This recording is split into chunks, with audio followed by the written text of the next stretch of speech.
back. WNST, Towson, Baltimore, and Baltimore Positive. I am, if you're watching out on the YouTube channel and our Facebook Live, I am wearing my Skipjacks jersey. It is the first time I have put on. This is the Steve Seftel jersey. It's the first time I've put this on in about 26 months. It's the first time in a long, long time I've had the pleasure to catch up with my lifer hockey friend, Ed Frankovic, who is a longtime blogger at WNST.net covering all things Caps and all things hockey and Stanley Cup. And we hoisted the Cup 2 years ago, and then the Capitals decided to not bring the Cup to Baltimore and not celebrate here, and I decided to no longer support the Capitals. So I'll be writing about that, I think, this week to some degree. I'm not full of animosity. I've just sort of moved on to other things in my life. Ed Frankovic, you are still watching said Capitals. I am still friends with Barry Trotz and Steve Seftel and many, many hockey people. I have not watched hockey for 2 years. You know that. I'm not just making that up. Our relationship sort of has disintegrated because of that on the radio side of things. But I wanted to bring you back on because it sort of has come back to life here this week with the Trotzes and the Capitals and the comeuppance. And it's been 26 months since they showed Trotz the back door. And here we go, right? How you been? How's your family, dude? They're good, and like you, Ness, I've stepped away a bit too from blogging, and big reason for that was obviously both my kids are playing, and I coach my youngest, who is now almost 9, and I have another one who's 10. They're both playing both first year full ice for my youngest, so I spent so much time coaching hockey the last 2 years. I haven't really had time since the Cup win to really go down there. I think the year after they won, I went down 5 times. I kept covering for the team, writing, blogging. But after that loss to Carolina and what happened with the whole coaching staff, I kind of backed away like you. And I have not written a blog. I think I wrote a blog last October about the Capitals. I didn't like what I was seeing early. And after that, it's been other things like you. And I still have my love for hockey. I still watch hockey. My kids play hockey. That's where my focus is. I'm very excited about the playoffs here. I think it's great that sports are coming back. I'm really looking forward to the Ravens. I know we can talk about that. So that's where I am these days. But everyone's good. I'm following along. I see you and I both are growing some long hair. Well, yeah, and look, we've been through a lot together. Ed, full disclosure, I met Ed at a hockey game in 1985 at the Capitol Center. We're going back 35 years, brother, right? So we've been at this a long time as Caps fans, wanting them to win a cup. I was in Vegas. You had been out there. Ted Starkey's going to join me this week. I just want to see where you are, right? You and I, if I go through my phone, I can't remember the last time you were on the show. It's probably been about a year, right? And we haven't been together socially. We haven't been to a hockey game in a long, long time, right? So I saw the last time you and I corresponded, I'm going to put this picture up for everybody because I shared it with you. Mike Flynn delivered the 2001 Ravens parade to me. He delivered the video, and the first person I saw in the video holding the camera was you. And I sent that picture to you. That is you up on the screen in a Ravens gear from 2001 at the parade. So I bothered you back in May, and then before that, I sent you the Barry Trotz, have yourself a Barry Little Christmas Islander ugly Christmas sweater. Do you remember that one? I sent that one over to you. Yeah, that was great. So I corresponded with you back in December, but before that, August the 12th of last year, I ran into one of your relatives in Ocean City. Brother-in-law? My sister. Your sister. I ran your sister in a bar in Ocean City last August, and I texted you. So, you and I, our friendship, sadly, has really only been conveyed with hockey because you don't go to Oriole games anymore, and I don't go to Oriole games. I used to look at you sitting below me for 20 years.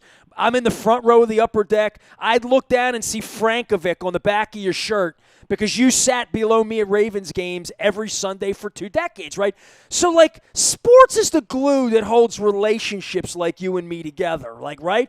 And when we don't have that, when you and I aren't going to hockey games or talking hockey, Stuff gets weird, man. I don't want things to get weird. So, how much hockey are you really watching? Because I'm watching none, like literally none. My wife put it on last Sunday, and I opined about how bad the play was, how it wasn't crisp from a visual standpoint, but how watching them play hockey in a garbage bag in Toronto at noon on a Sunday in August really left me feeling pretty hollow, bro. Like, not like I wanted to watch more of it. Like, maybe I didn't want to watch it at all. Yeah, well, I mean, I think, I've been watching. I have not been to the arena since they lost that game to Carolina in double overtime that night. That was kind of it for me. My car got locked in the parking garage because it went double overtime and they closed it early, and, they never gave us media parking. So I was like, I'm done with this. So I didn't go to a single game last year. I did watch, but I missed quite a bit, right? Because I got two boys playing hockey. I got a daughter busy with school, so I was very focused on that. I did watch. Can I ask you, so you started going with your dad to Caps games what year? Oh, the first year they were there, 74, 75. He was doing the media stuff. He bought season tickets. I went to Bullets and Caps games my whole life until, I shifted and went totally Caps when I started working for him. So run me through since 1973. So we're talking, and you're a little older than me, I think. As the last I checked, you're still older than me. Yeah. What year were you born? 65? 65, sir. Okay, so you're 3 years older than me. So you're 50. You're going up on 55. So you've been doing this your whole life. What was the least amount of Caps games you've ever been to? Was how many? In person? 0 this past year. No, but in your life, like in 1978, did you go to 5 a year when you were a kid? How many did you go to? At least 10 or 15. So you've been 10 or 15 every year for 45 years, literally. Yeah, and then for a long time, every game for 11 years when I worked for the team. And then even when I didn't work for the team after they moved downtown, between the gap between not working for the team and you and I, you bringing me back blogging on your station when I started going again a lot more. Even in that 10-year gap, Ness, I would go 5-10 times with Mike Herr, or he'd have tickets. I'd go see a game. Once a month, I'd be down there seeing a game. Did you miss it last year, not going at all, like cold turkeying it? No, I didn't. I did not. And even my last few years blogging, it was actually such a pain in the butt to drive down there, as you know. It was better on TV. I would be able to watch the game on TV. I get the replays. I get Joe B and Locker, and I get Alan May between periods. And the game ends, and the Caps stream everything on media now. So, I'd make an appearance down there to show my face. But it was really easier to do the games from home, as you know, in some cases.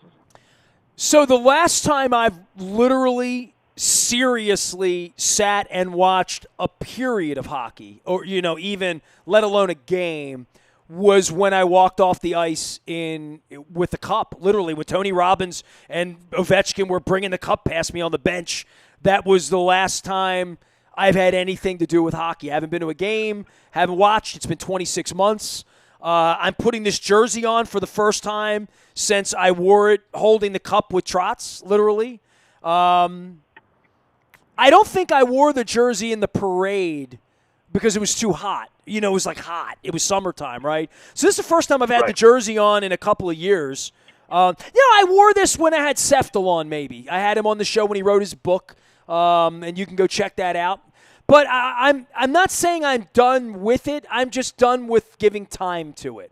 I've just decided in my 50s that I'm going to give my time, my most valuable asset that I have in my life is my time. And I've decided that I want to give my time to places where I'm either appreciated or I just enjoy it so much that it doesn't matter if I'm appreciated or not, or where there's a value for me, a true value in my time. And I know you've watched me get political the last year and a half, and we're on different sides of the political debate at various points.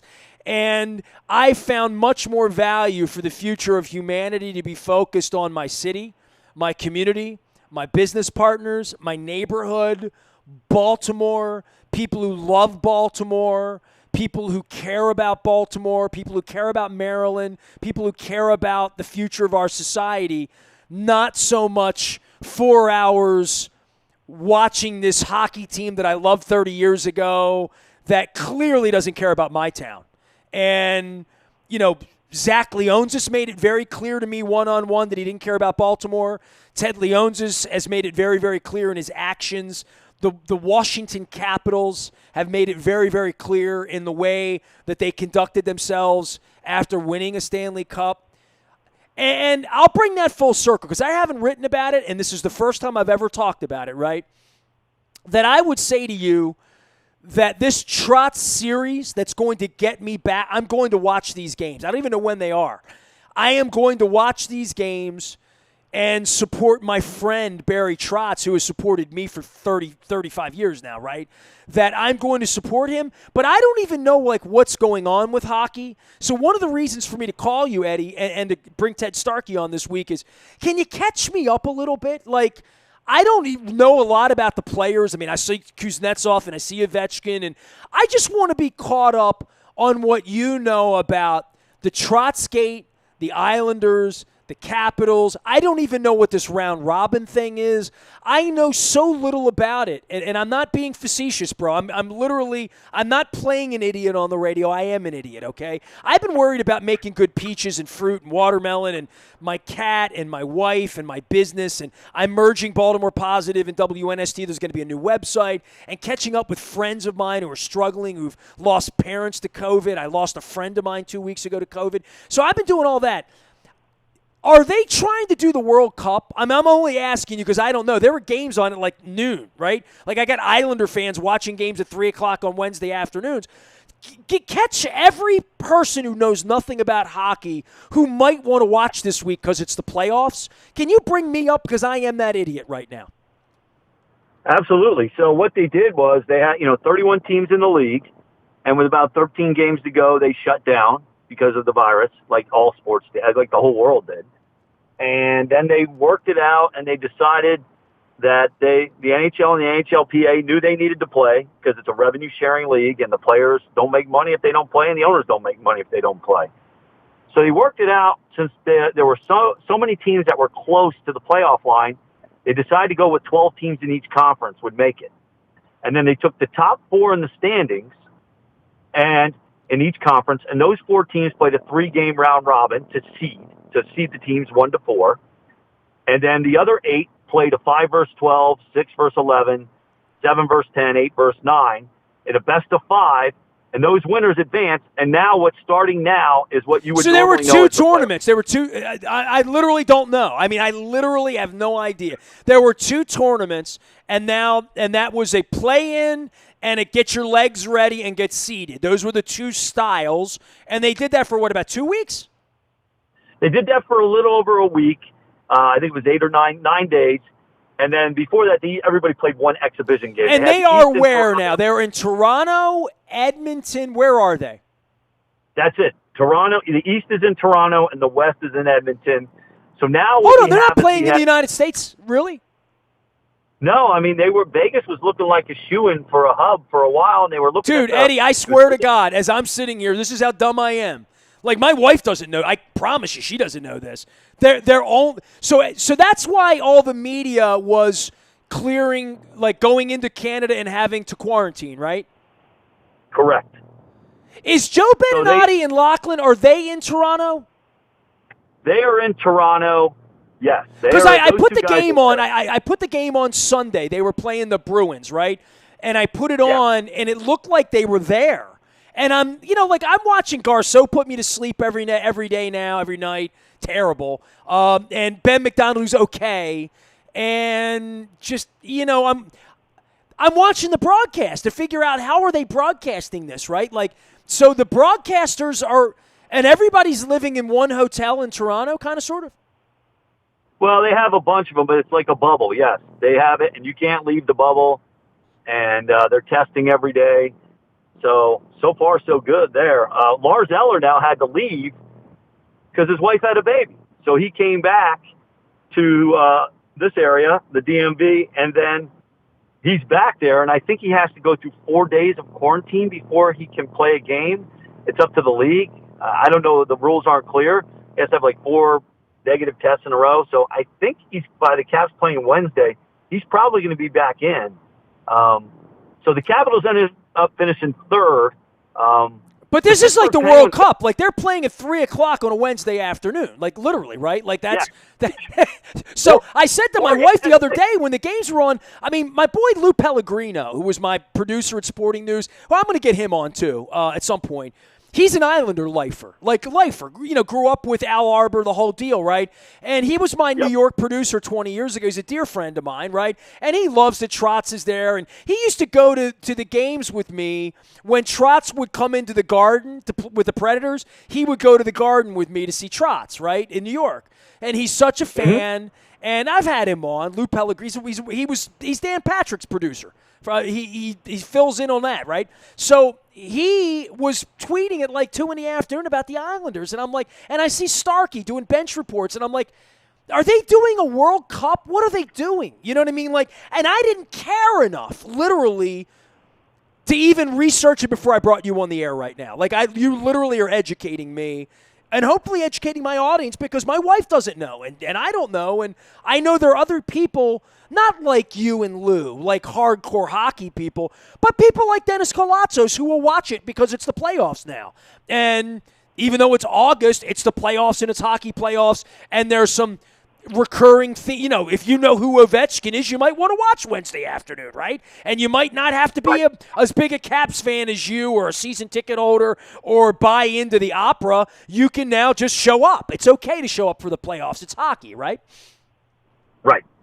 Yeah, I mean, that's the way it's a lot of years it's been, right? You and I know, you would say this on the air for years and years and years, the best playoffs are the hockey because of how hard they play, the overtime, the structure, the way it is. Everybody laying it all on the line, and the first round is really the best round because it is the hardest round to win, that first round, and everybody's going as hard as they can, and it's going to be the hockey will be good. So hang on a second. Can I ask you now that I'm serious business, okay? So they're going to play a full-on Stanley Cup tournament right now. Is that correct? It starts tomorrow. Okay, so this is now it's now literally April 20th or whatever that date would be in the real world, right? And they're going to play for the next 8 weeks? Yes. So they're going to end in October. What happens in October? Are they going to play next season? Well, I mean, I don't know. I'm only asking. No, that's a great question. No, they're talking about probably not till January 1, the next season starting. Okay, so...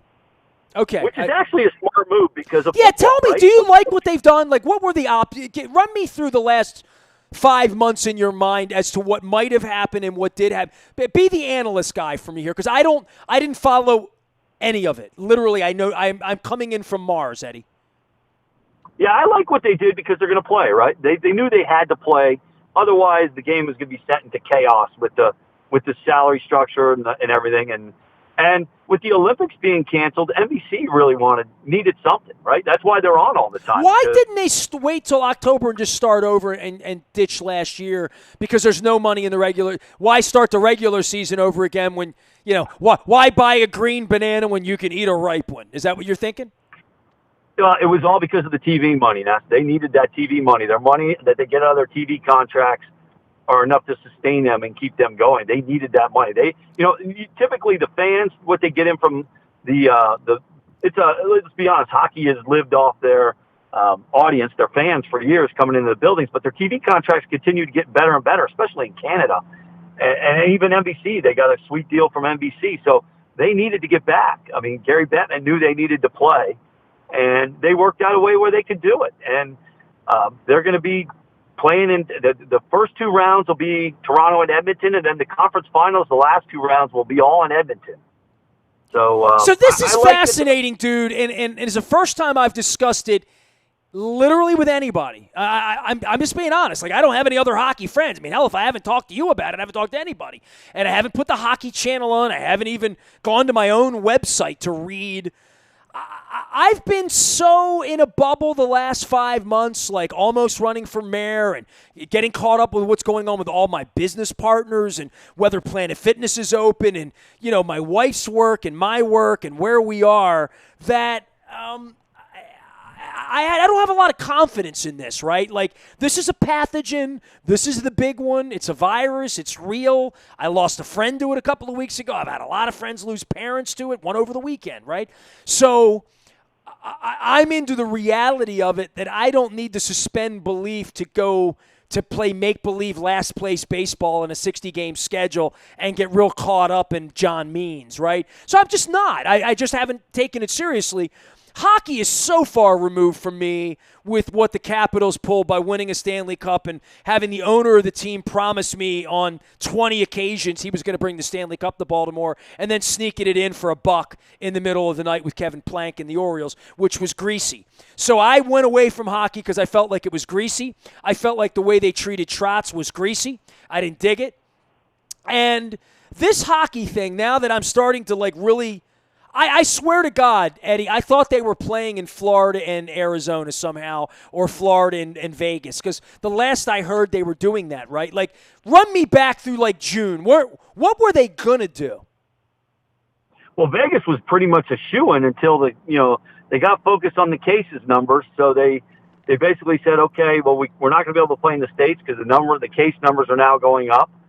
So they decided that Canada was the only place they could really play and lock it down. And, Toronto's a big city. Toronto's like New York. You've been there a million times, but Edmonton's out in the middle of nowhere. So they don't really have a whole lot of risk there at Edmonton. So they they're going to keep this clean. They're clean now. They're in a place that's pretty clean.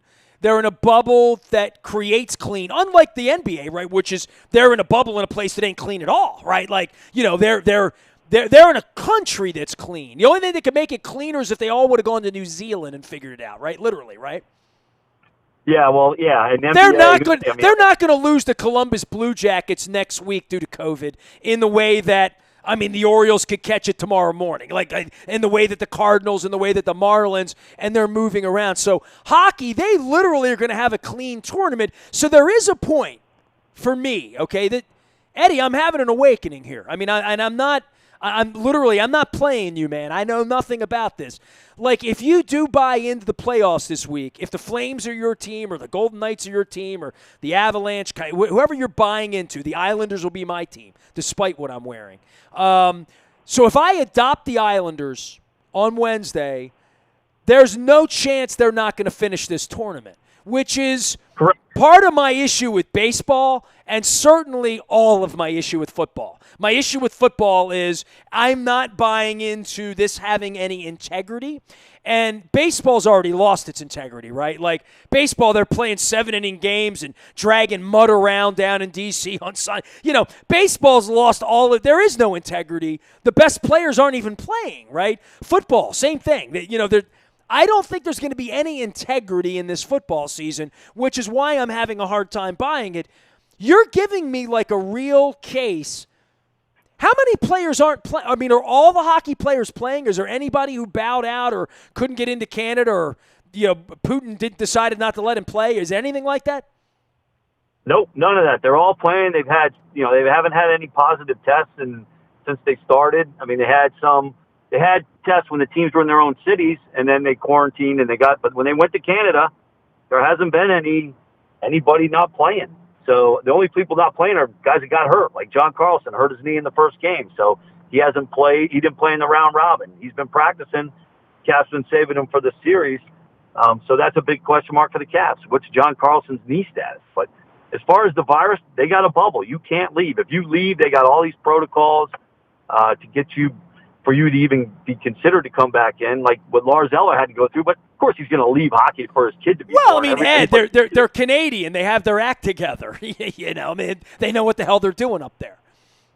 So the league's got it pretty locked down. So there hasn't been any problems. You're not going to lose a team like baseball where they're traveling around. I'm curious. You're very tight with the Ravens. I'm curious what they're telling you on that front. They're going to let fans in too, right? To some degree. That's the word that the fans are going to be at the stadium against the Browns next month. Eddie, I've been very, very vocal about this. You know what I mean? I've been very vocal all summer in every circumstance, on the internet, in real life, in my bedroom, in my condo, on the camera, off the camera, in my car, when I'm out visiting. I was at Al Seafood the other day talking to Chad and his guys about baseball. I can't take this seriously. It's not, and beyond that, it's not any good. So let's get on to whether it's any good or not, okay? The Rangers went and embarrassed themselves last week, right? They couldn't pass the puck. The hockey I've seen has been kind of shoddy. The atmosphere on an ice rink in a plastic bag at 2 o'clock in the afternoon has left me feeling a little empty, So the sports experience in the new vibe, whether you watch golf Sunday night or whether you've watched this wrestling for no one, this silent wrestling that's been going on, I part of the sports thing for me is the integrity of the competition. And part of it I've learned, much like music, Eddie, and I've said this a couple times, if the Rolling Stones were going to come play right now in my condo, and I told you and your wife you could come over, it was just you and me, and our wives in our condo, and Mick and Keith are here, it'd be really cool, but it would be a lot cooler to go down and park at FedEx Field and deal with all the pain in the ass and be in the pit there where they're doing it for 100,000 people. The reason I like the Rolling Stones, the reason I like concerts, the reason I like ball games, the reason I like the Orioles was the roar of the crowd. It was the band at the Colts games. It was the sound of what the Clipper fight song. It was Fight, Fight, Fight. It was the roar of the crowd. It's the roar of the crowd at a concert. That experiencing any of these things in silence is very, very less than fulfilling for me, Ed. And it's taken a lifetime and 52 years of doing this professionally for 30 years and friendship with people like you, that if you and I were to go down to see the Capitals play the Islanders at Wednesday at 3 o'clock, and you and I were to sit on the roof of that hockey rink and no one's in there, Ed, I don't want to go. You know what I mean? I don't want to participate. I love you. I'd love the food we would eat. I would love the time we would spend together. I'd love wearing a mask and sitting 6 feet away. We'd make jokes. We'd laugh, and I'd see your smile, and I'd love to see you smile, and we've laughed a lot together. But you and I doing that, and sitting like Luke's been going to these baseball games for no one, played for no one, 7-inning doubleheaders that mean nothing, that have no outcome and have no purpose. And when they hang a championship there, there'll be no parade, no people, no high fives, no Nelson Cruz double in the roar of the crowd. Dude, this whole thing's leaving me a little empty. You know what I mean? I'll tell you, I'm going to watch the games this week. I'm going to watch these Caps Islanders games. And you know what? I hate the Flyers so much. I might watch the Canadians, right? I mean, you know what I mean, right? I mean, Canadians, you know that. There's part of that comes back to me. But tell me how this makes you feel. How does this make you feel when you're with your kid who loves the Caps, and Lord knows they don't have any school, so they can watch the game at 3 o'clock. But how is this making you watching the brand of hockey, watching Ovechkin skate around an empty rink? How is this making you feel? Are you up for 8 weeks of this, of nothingness but something?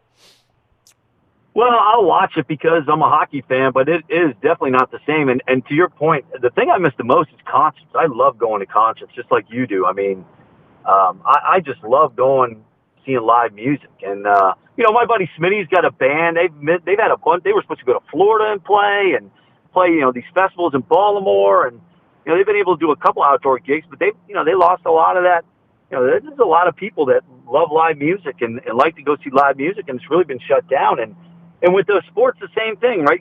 I would agree with you. It would not be the same. It's much more fun sitting in that press box, watching the fans go up and down with the play, and the crowd getting into it. I mean, even the golfers, I watch the golf, the players are saying it's totally different out there. You don't have the roars. You don't have the fans there. The game is actually different, right? Because they're playing more like I'm playing. This feels like it can't be much fun for them. That it's not as much fun. There's not the joy in it. It's not why they play. And I could see a guy like Cespedes, who's got $100 million, likes to shake his ass, just showing up on a Saturday, and they're gonna stick this thing up my nose again. And you know what I mean? And this is it's hot out and we suck and this sucks, and even if we were any good, this sucks, and I just want to go home. That there's a feeling of that, and as a fan of it, and I want to go home. Sunday, I put the Orioles on. It doesn't feel right. I put golf on. I don't like golf that much to begin with. Put hockey on. I love hockey. I don't know whether I'm built for this in that way. And I don't know what that says about me. It says about me that I'm 52 and that I don't want to drink cold coffee because I like warm coffee. I don't like cold coffee, so I'm not going to drink it. I'll just drink something I like cold better.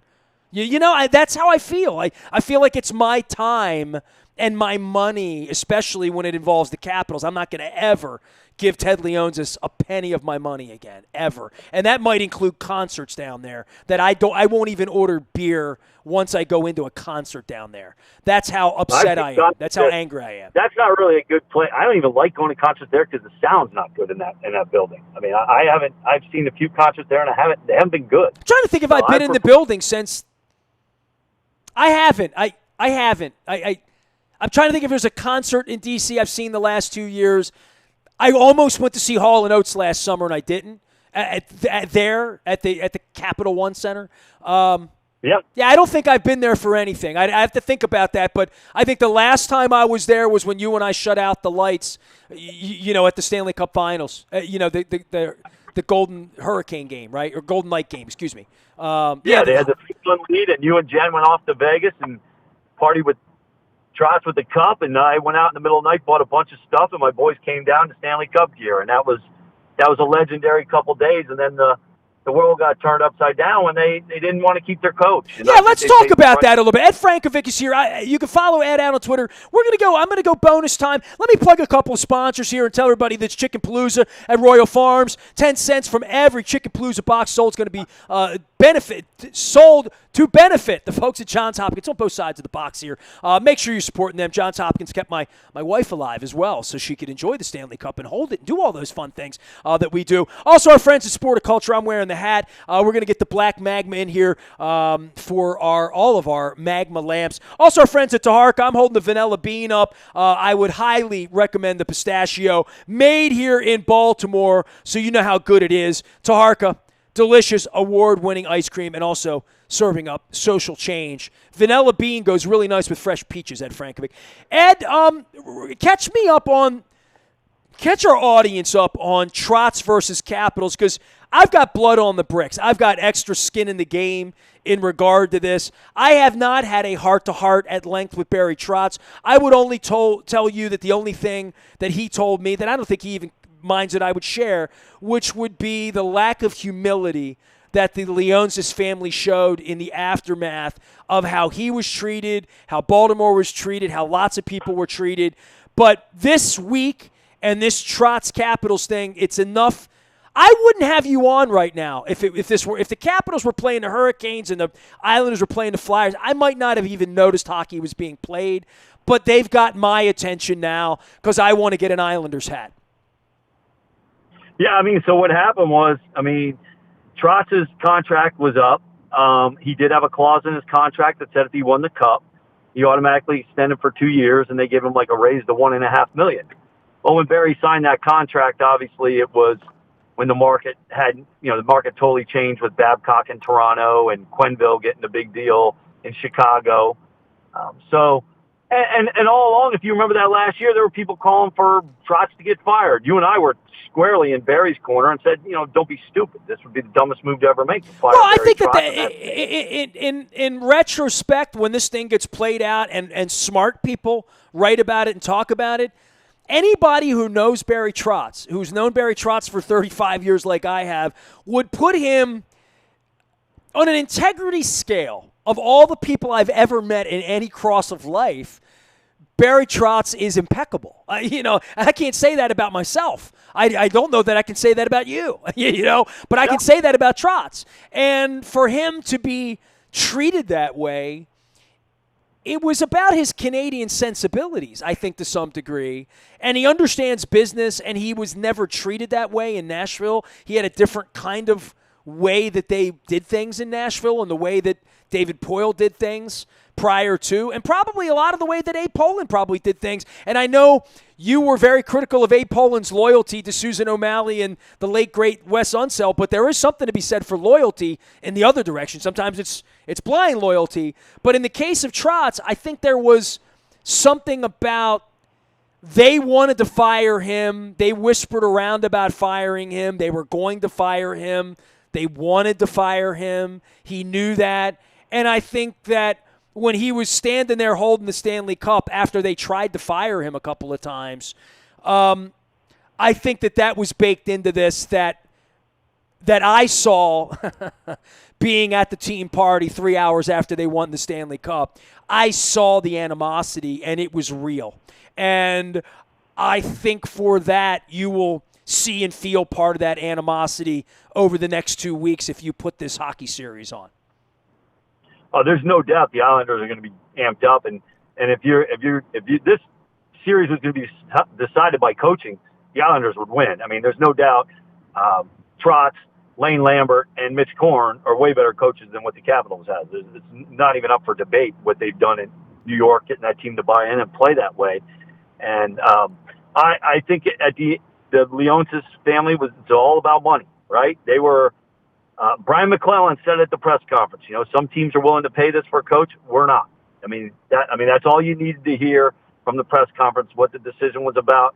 It's all about money. I think about 3 months into the first season after Trotz was gone, they realized they made a mistake. And nothing against Todd Reardon. I think he's a good coach, but they lost. They didn't just lose Barry Trotz. They lost Lane Lambert. They lost Mitch Korn. They lost a great hockey staff. And when they had Todd Reardon coaching the defense and Trotz coaching the team and Lambert coaching the forwards and Korn helping with the goalies, and that's as good as a staff as you can assemble. One of the best I've ever seen. And the proof's in the pudding, right? Their names on the trophy, right? Literally.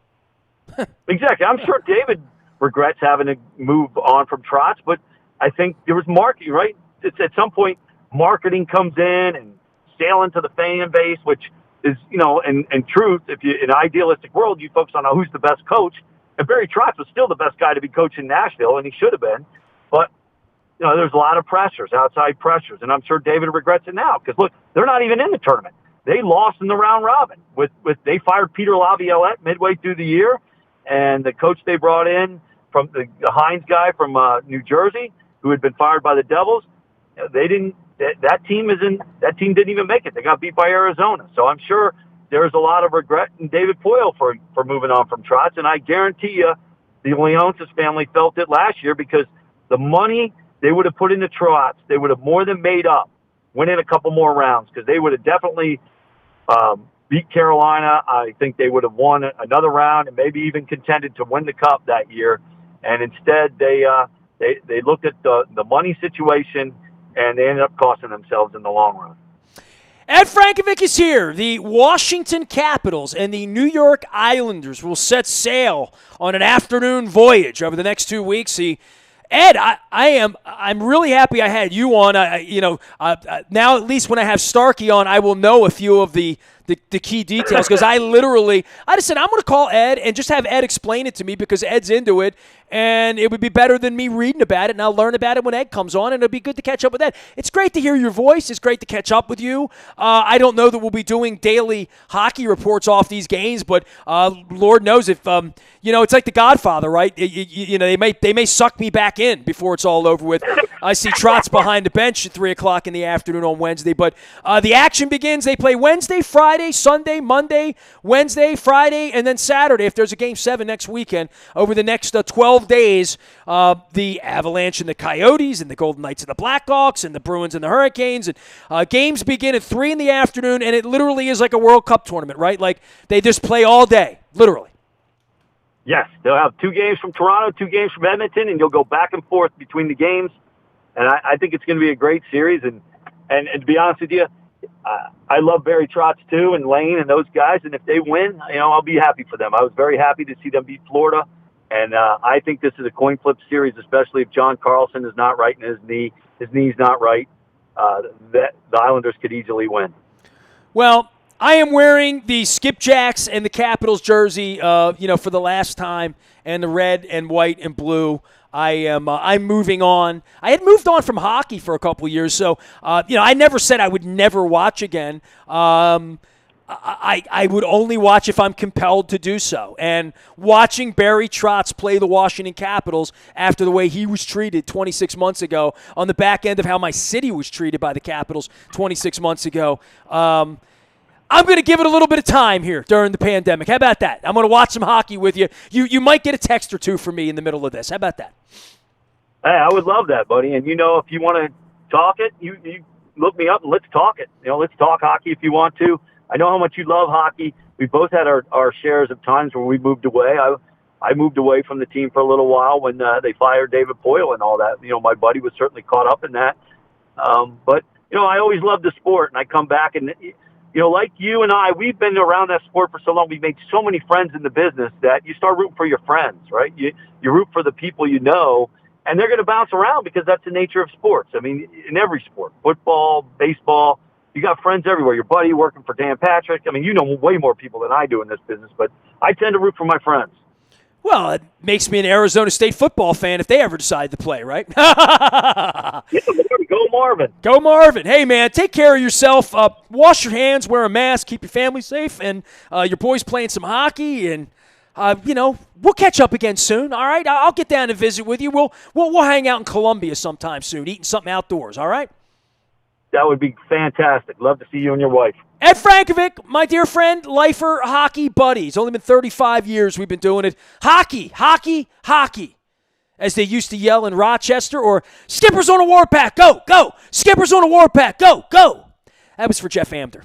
I am Nestor. We are WNST.net, AM 1570, Towson, Baltimore. We never stop talking Baltimore sports and Baltimore positive.